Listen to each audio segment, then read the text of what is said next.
I'm Bob Harris, president of the Decorative Concrete Institute. When it comes to putting coatings down, such as epoxies and polyurethanes, there are some very specific tools that you might want to consider using. The first of which is what we call a notched squeegee.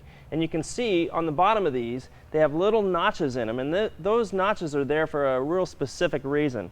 Read the material manufacturer's suggested specifications on the thickness that they require. And depending on the thickness that they tell you to put their material down, you'll have to buy the appropriate sized notched squeegee to apply it.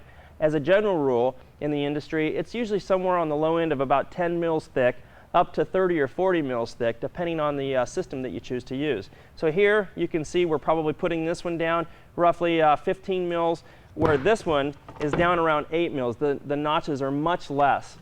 It's inevitable that when you put an epoxy coating down, you might get what we call outgassing bubbles, or it's sometimes referred to as fish eyes. And in the unlikely event that that does happen, you can see on standby we have tools that are called the porcupine roller. And once again, like a lot of the tools, they come in varying degrees of sizes and widths. This is a little short one. Say, for example, you're putting an epoxy on just a border around the perimeter of a wall. This is very effective. And what the little nibs or the tips on this does is it pops the unwanted bubbles.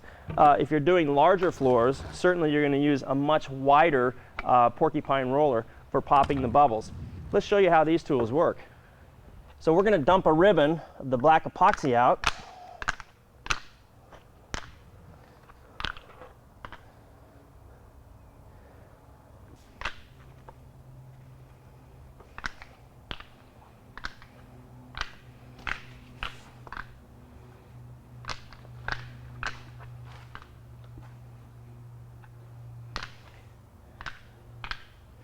Now you'll notice the little ridges. This squeegee is putting the material down roughly at about 10 mil thick.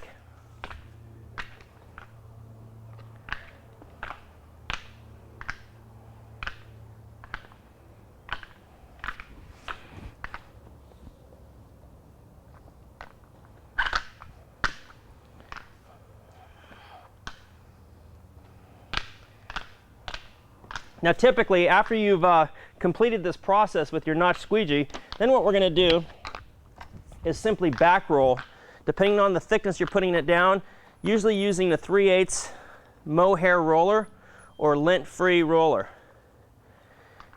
You don't want to over-roll this. Chances are, if you over-roll this type of a material, you're going to entrain air into the mix, and you'll get outgassing bubbles.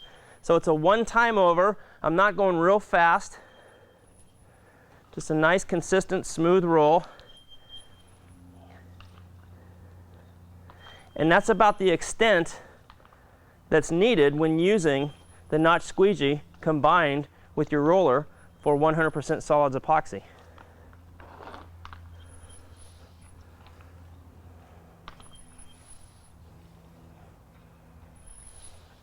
Generally, the thicker that you apply your 100% solids epoxy, or if you haven't prepared the substrate properly, meaning primed the substrate, you do stand the chance in some instances of getting outgassing bubbles, commonly referred to as fish eyes.